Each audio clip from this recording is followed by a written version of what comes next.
Hello and welcome. तो आज हम लोग इस वीडियो में देखने वाले हैं क्लास 10 का मैथ्स का chapter number 10 height and distance का सेकंड वीडियो।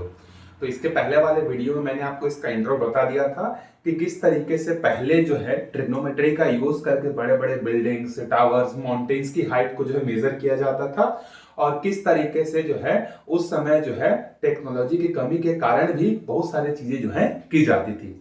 उसके बाद हमने दो क्वेश्चन भी कर लिए थे। अब उसी को हम लोग आगे कंटिन्यू करते हुए जो है उसी एक्सरसाइज के आगे के क्वेश्चन जो है हम लोग सॉल्व करेंगे।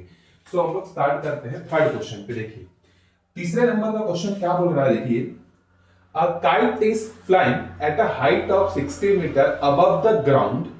The string attached to the kite is temporary tied to a point on the ground. The inclination of the string with the ground is 60 degree. Find the length of the string assuming that there is no slack in the string. देखिए slack का मतलब होता है loose होना, ठीक है, तो slack नहीं है। तो सपोज दैट ये हमारा ग्राउंड है और इस ग्राउंड से जो हमारा बलून है इस तरीके से एक क्या है, एक धागे से बंधा हुआ है। इस बलून का हाइट जो है वो ग्राउंड से कितना दिया है क्वेश्चन में, 60 मीटर। ठीक है, बलून का जो टॉप वाला हिस्सा है वो ग्राउंड से कितना ऊपर है, 60 मीटर। ठीक है, ये आपका बलून है।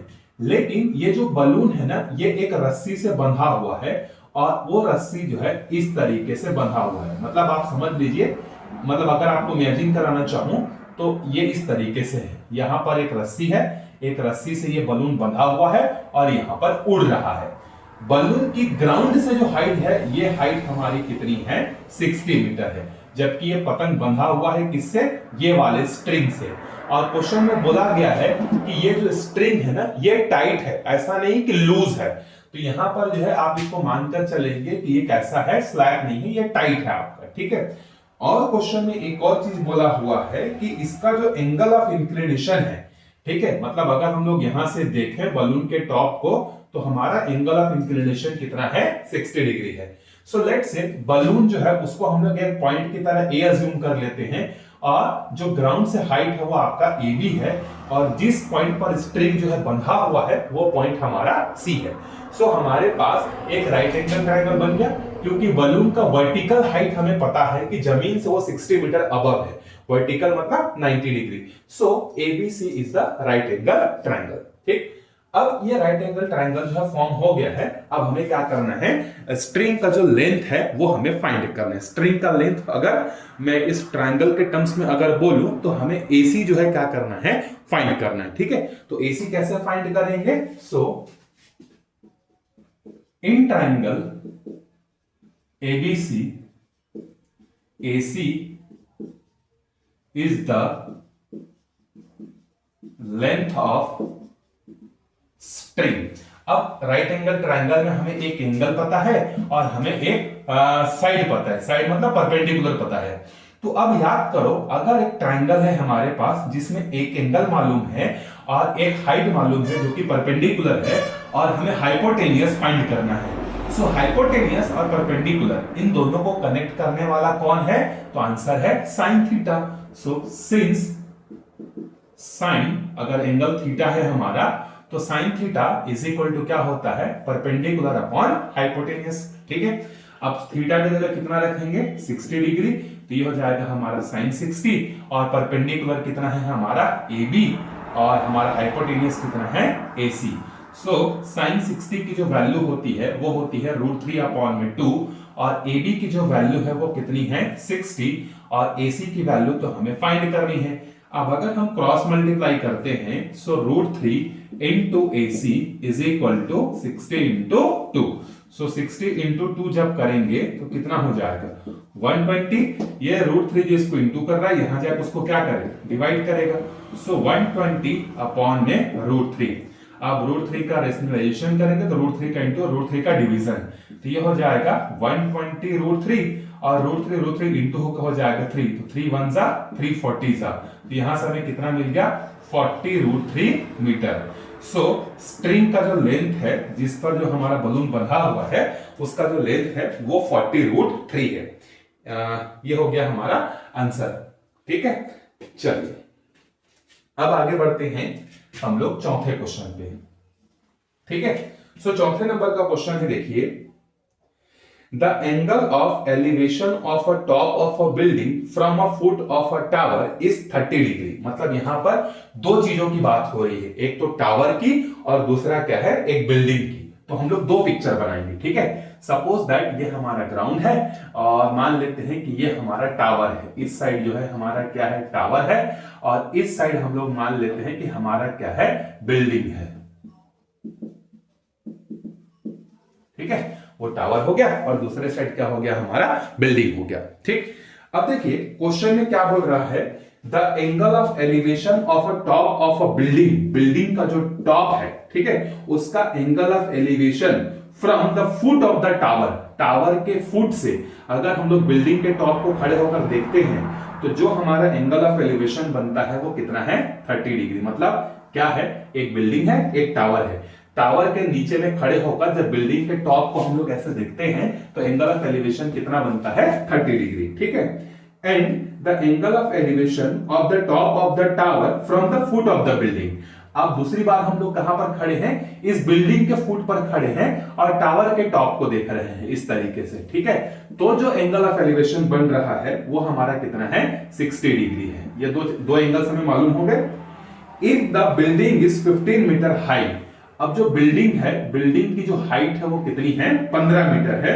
Find the height of the tower, तो हमें टावर का हाइट जो है क्या करना है, निकालना है। तो यहां पर पहले हम लोग नोमेनक्लेचर कर देते हैं। ठीक, so let A B the height of building and P Q is the height of the tower. तो यहां पर हम लोग लिख लेते हैं, let A B the height of building and PQ is the what, height of the tower। ये हम लोग क्या करते हैं, अज्यूम कर लेते हैं। ठीक, सो अब यहां पर दो ट्रायंगल है, अगर आपको टावर की हाइट मालूम है तो आपको एक एंगल तो मालूम पड़ चुका है, आपको परपेंडिकुलर और बेस में से कोई एक चीज मालूम अगर हो जाएगा तो आप क्या कर सकते हैं, सॉरी, अगर हमें बेस या हाइपोटेनियस पता चल जाता है दूसरे वाले ट्रायंगल के लिए तो हम लोग इस टावर का हाइट को बड़े आराम से निकाल सकते हैं। अगर आप ध्यान से देखेंगे तो यहाँ पर दो ट्रायंगल बन रहे हैं। देखिए एक ट्रायंगल जो है बिल्डिंग के साथ बन रहा है, ये वाला बिल्डिंग के साथ, जिसकी हाइट कितनी है, 15, और दूसरा जो ट्रायंगल है वो बन रहा है यहां पर टावर के साथ, और इसका जो एंगल ऑफ एलिवेशन है वो है 60 डिग्री। ठीक, तो इसमें और इसमें ये जो बेस है ना, दोनों ट्रायंगल में ये कॉमन है। तो अगर हम लोग इस वाले ट्रायंगल को यूज करके इसका बेस निकाल लेते हैं और इसका जो भी बेस आएगा वही बेस तो इसका भी होगा। ठीक है, क्योंकि बिल्डिंग से टावर की जितनी दूरी है, टावर भी तो बिल्डिंग से उतना ही दूर है, मतलब इसी बेस को हम लोग दूसरे ट्रायंगल में यूज कर सकते हैं। तो अगर हमें ये बेस मालूम पड़ गया, ये एंगल मालूम है, तो हम लोग बड़े आराम से ये वाले ट्रायंगल का परपेंडिकुलर निकाल सकते हैं कि नहीं। आंसर है यस। तो पहले वाले ट्रायंगल में हम लोग कंसेप्ट यूज करेंगे ट्रिग्नोमेट्री का और बेस को निकालेंगे, फिर बेस को निकालने के बाद इस बेस को हम लोग सेकेंड वाले ट्रायंगल में जो है क्या करेंगे, यूज करेंगे। ठीक है, सो देखिए सबसे पहले पकड़ते हैं हम लोग in triangle what, A B Q, A या ए क्यू बी भी लिख सकते हो, एंगल बीच में आना चाहिए, तो ए क्यू बी। अब देखिए इसको मैं बना देता हूं ए क्यू बी। ध्यान से देखिए, मुझे क्या चाहिए, बी क्यू, बी क्यू मतलब बेस, और मुझे मालूम क्या है, परपेंडिकुलर और एक एंगल। तो ऐसा कौन सा ट्रिग्नोमेट्रिक रेशियो है जो परपेंडिकुलर और बेस को क्या करता है, कनेक्ट करता है। आंसर है tan theta. So in triangle since tan theta is equal to perpendicular upon base, तो थीटा के जगह पहले वाले ट्रायंगल का एंगल कितना है, 30 डिग्री, और परपेंडिकुलर कितना है, AB, और बेस कितना है हमारा BQ। सो tan 30 डिग्री की जो वैल्यू होती है वो होती है हमारी 1 अपॉन में √3 होती है। ठीक है, अब देखिए AB की वैल्यू हमें मालूम है कितना है, 15, BQ हमें मालूम नहीं है, तो ये हो जाएगा BQ। यहां से क्रॉस मल्टीप्लाई करेंगे, सो BQ इज इक्वल टू क्या आ जाएगा, 15√3 मीटर।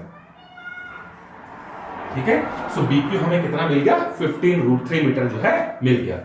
अब दूसरे वाले ट्रायंगल में देखते हैं PQ और बी में। Now in triangle P B Q, P B Q में भी देखो यहां पर बी क्यू है, यहां भी क्या है बी क्यू है, तो वाला आ जाएगा। तो हमें यहां पर ये बेस मालूम है, ये एंगल मालूम है और परपेंडिकुलर निकालना है। तो ऐसा फिर से कौन सा रेशियो है याद करो जो परपेंडिकुलर और बेस को कनेक्ट करता है। आंसर अभी तो यूज किया था टेन थीटा, तो उसमें भी हम लोग क्या यूज करेंगे, टेन थीटा यूज करेंगे। So again since tan theta is equal to perpendicular upon में बेस, सो यहां पर थीटा के जगह दूसरे वाले ट्रायंगल का एंगल कितना है 60 और परपेंडिकुलर क्या है हमारे पास PQ और बेस कितना है हमारे पास BQ।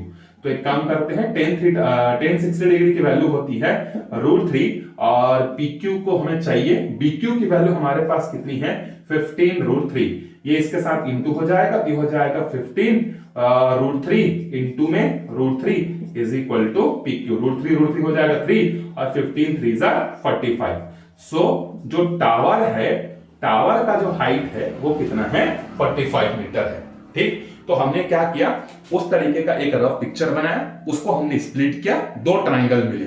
एक ट्रायंगल में हमें एंगल मालूम था, साइड मालूम था, उसमें हमने टेन थीटा को लगाकर बेस का वैल्यू फाइंड कर लिया। जैसे ही हमें बेस का वैल्यू फाइंड मिला, उसके बाद हमने दूसरे ट्रायंगल को पकड़ा, क्योंकि दूसरे ट्रायंगल में भी हमें एक एंगल मालूम था और यही वाला जो बेस है वो दूसरे वाले ट्रायंगल के लिए भी सेम बेस का काम करेगा।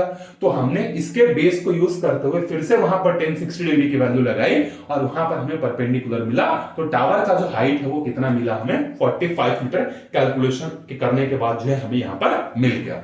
आई होप आपको ये क्वेश्चन जो है समझ में आ गया होगा। इस तरीके का क्वेश्चन आपको एग्जाम में देखने को मिल सकता है और ये क्वेश्चन बहुत इजी है, अगर आप समझ जाएंगे तो कंसेप्ट बहुत इजी है इसका। चलिए इन सबको मिटाते हैं और बढ़ते हैं अगले क्वेश्चन की तरफ। तो आपको बस पिक्चराइजेशन करना है कि कौन सा एंगल ऑफ एलिवेशन कहां है। अच्छा, जैसे उस पिक्चर में मैंने बिल्डिंग को लेफ्ट हैंड साइड में दिखाया और टावर को राइट हैंड साइड में दिखाया, क्या ऐसा जरूरी है क्या हमेशा? नहीं, ऐसा कोई जरूरी नहीं है। आप बिल्डिंग और टावर को कहीं पर भी दिखा सकते हो, बस एंगल ऑफ एलिवेशन आपका सही होना चाहिए। और वो कहां से सही होगा? क्वेश्चन को जब आप पढ़ेंगे तो आपको वहां पर रियलाइज होगा कि कहां पर खड़े होकर हम लोग किसको देख रहे हैं। तो पहली बार हम लोग कहां पर खड़े हुए थे? हम लोग जो है टावर के नीचे खड़े होकर बिल्डिंग को देख रहे थे, मतलब वो एंगल ऑफ एलिवेशन किसके लिए था? बिल्डिंग के लिए था। दूसरी बार हम लोग बिल्डिंग के नीचे खड़े होकर किसको देख रहे थे? टावर को देख रहे थे। दैट मींस वो हमारा एंगल ऑफ एलिवेशन किसके लिए था? टावर के लिए था। तो इस तरीके से आपको क्वेश्चन में आइडेंटिफाई करना पड़ेगा कि कौन सा एंगल जो है किसके लिए एंगल ऑफ एलिवेशन का जो काम है वो कर रहा है। अगर आपको मालूम होगा तो आप बड़े आराम से क्वेश्चन क्या कर सकते हैं, सॉल्व जो है कर सकते हैं। अच्छा, आप सब लोगों की बहुत ज्यादा डिमांड ये भी आ रही थी कि सोशल साइंस के वीडियोस लाया जाए करके, तो मैं अब जो है सोशल साइंस के वीडियोस जो है क्विक तरीके से रिवीजन बोल सकते हैं आप लोग, या जो जो इंपॉर्टेंट चैप्टर्स के जो टॉपिक्स हैं उसको जो है उसके लिए भी वीडियोस जो है बहुत जल्दी हो सकता है, आज या कल से आपको मिलना चालू हो जाएगा। ठीक है, तो मैथ्स के भी आते रहेंगे, साइंस और सोशल साइंस के भी आते रहेंगे, प्लस क्लास 9 के भी वीडियोस जो है अब स्टार्ट होने वाले हैं जल्दी ही, तो वो भी तैयार है। चलिए आगे बढ़ते हैं, पांचवें क्वेश्चन पर देखिए। Two towers are at a distance of 120 metres from each other. चलिए दो टावर बना लेते हैं और दोनों टावर एक दूसरे से, ये मान लेते हैं ग्राउंड है, ये पहला टावर और ये दूसरा टावर, दोनों टावर के बीच का जो डिस्टेंस है वो 120 मीटर है। The angle of depression from the top of the second tower to the top of the first tower is 30 degree. अब यहां पर देखिए क्वेश्चन तो समझ में आया नहीं, फिर से पढ़ते हैं। The angle of depression from the top of the second to the top of the first is 30 degree. मतलब एक टावर आपका बड़ा है और इसमें से एक टावर क्या है? छोटा है। सो लेट्स से ये AB हो गया और ये हमारा फिर से PQ हो गया। तो AB जो है वो हमारा क्या है? आप चाहो तो यहां पर लिख सकते हो साइड में फर्स्ट टावर है और ये हमारा सेकेंड टावर है कुछ देर के लिए। तो हम लोग पहले क्या है, द एंगल ऑफ डिप्रेशन। तो एंगल ऑफ डिप्रेशन का मतलब होता है ऊपर से खड़े होकर नीचे की तरफ देखना। So the angle of depression from the top of the second tower, second tower पर जब हम यह काम करते हैं, इसको 1 और 2 कर देते हैं क्योंकि एक बड़ा है एक छोटा है। तो सेकेंड के टॉप पर जब हम लोग खड़े होकर क्या करते हैं, नीचे वाले टावर के टॉप को देखते हैं, ऊपर के टॉप को नीचे के टॉप के साथ देखते हैं, तो यहां पर हमारे पास हमारे आंख के साथ जो एंगल ऑफ डिप्रेशन बनता है वो है हमारा कितना डिग्री, 30 डिग्री। मतलब दूसरे वाले टावर के ऊपर में खड़े होकर हम लोग ऐसे नीचे वाले टावर को देख रहे हैं, टावर के टॉप को, तो ये हमारा 30 डिग्री यहां पर एंगल जो है बन रहा है। ठीक है। If the second tower is 40 metre height, अब जो सेकेंड टावर है उसकी जो हाइट है वो 40 मीटर है। ठीक है। Then find the height of the first tower, मतलब हमें पीक्यू की वैल्यू क्या करनी है, फाइंड करनी है। तो यहां पर अगर मैं क्या करता हूं, इसको ज्वाइन कर देता हूं यहां से ऐसे, ठीक है, और इसका नाम सपोज हम लोग रख देते हैं क्या, लेट्स से सी। ठीक, तो देखिए यहां पर जो 30 डिग्री का एंगल बन रहा है, क्या वही एंगल ये वाला भी 30 डिग्री बनाएगा? आंसर है डेफिनेटली बनाएगा। क्यों बनाएगा? क्योंकि अल्टरनेट इंटीरियर का कंसेप्ट यहां पर यूज होगा कि दो पैरेलल लाइन है, अगर एक लाइन यहां पर काट रही है तो ये जितना एंगल बनाएगा ये वाला एंगल भी उतना ही बनाएगा। ये जेड वाला कंसेप्ट आपको याद रखना है, ये अल्टरनेट इंटीरियर एंगल का होता है। तो यहां पर इसी लाइन के पैरेलल मैंने नीचे एक और लाइन ड्रॉ कर दिया, ये दोनों लाइन पैरेलल हो गए, तो ये वाला एंगल अगर 30 है तो ये वाला एंगल भी कितना हो जाएगा, 30 हो जाएगा। ठीक है, कंसेप्ट क्या है, अल्टरनेट इंटीरियर एंगल का। ठीक, चलिए अब आगे बढ़ते हैं। 30-30 कैसे हुआ समझ में आ गया? चलिए तो अब हम लोग यहां पर अज्यूम करते हैं कि लेट द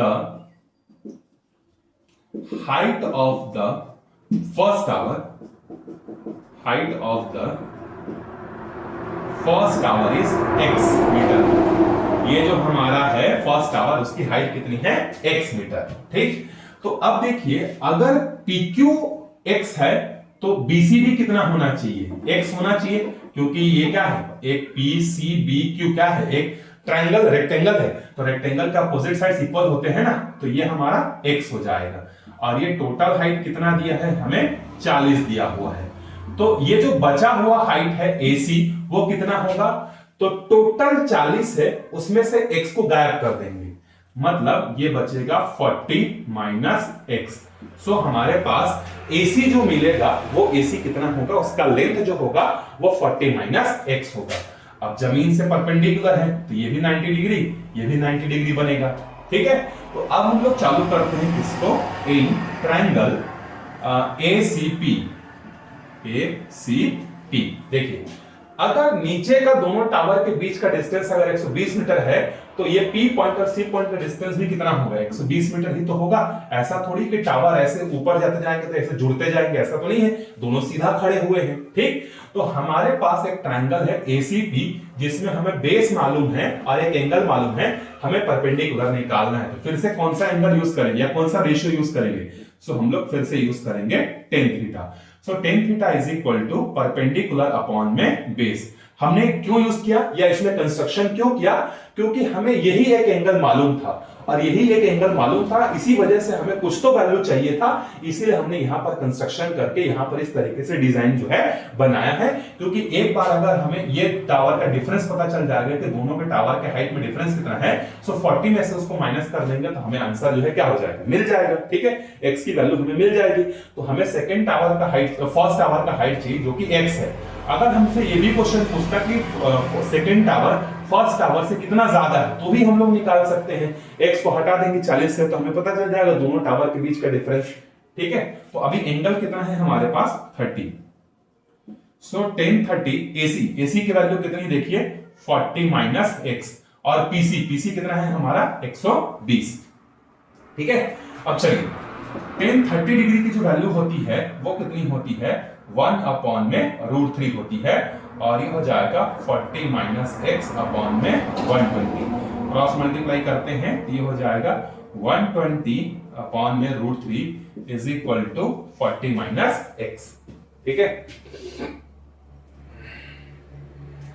चलिए तो यहां पर फिर हम लोग क्या करते हैं, इसका रैशनलाइजेशन कर देते हैं। ठीक है, तो ये हो जाएगा 120 अपॉन में √3, सो √3 का इंटू √3 का डिवीजन, ये हो जाएगा 40 minus x।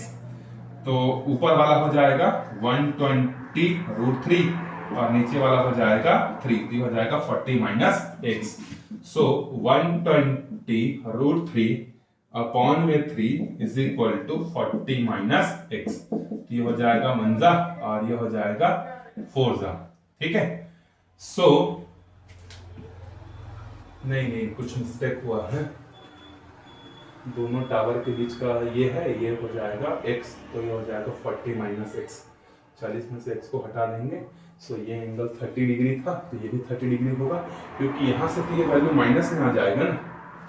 120 metre from the angle of depression from the top of the second tower, if the second tower is 40 metre high then the height of the first tower.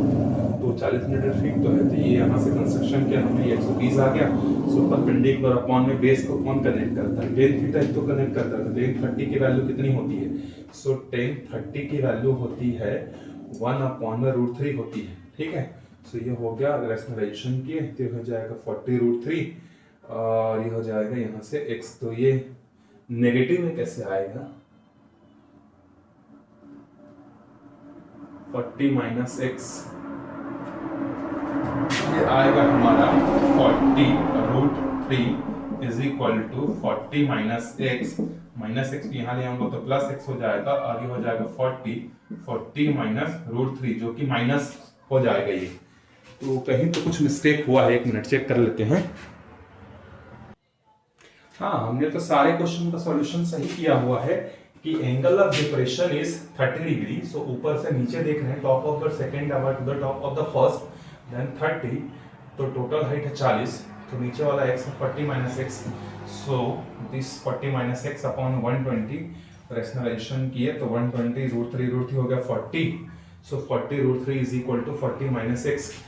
यहाँ एक concept हम ये use कर सकते हैं, देखिए 40 में से 40√3 को जब माइनस करेंगे तो ये वैल्यू नेगेटिव आएगी, और कभी भी टावर का हाइट नेगेटिव में नहीं हो सकता। सो एक कंसेप्ट यहाँ पर ये यूज कर सकते हैं कि हाइट कभी भी नेगेटिव नहीं हो सकता, तो यहाँ पर हम लोग प्लस लेंगे। सो 40 को यहाँ से अगर कॉमन ले लेते हैं तो अंदर में क्या बचेगा, √3 + 1 मीटर जो है यहाँ से इसका जो है हाइट जो है हमारे पास आएगा। तो इसका सही आंसर हो जाएगा 40 × √3 + 1, ये इसका जो है हाइट है। So the height of the first tower is 40√3 + 1 जो है हो जाएगा।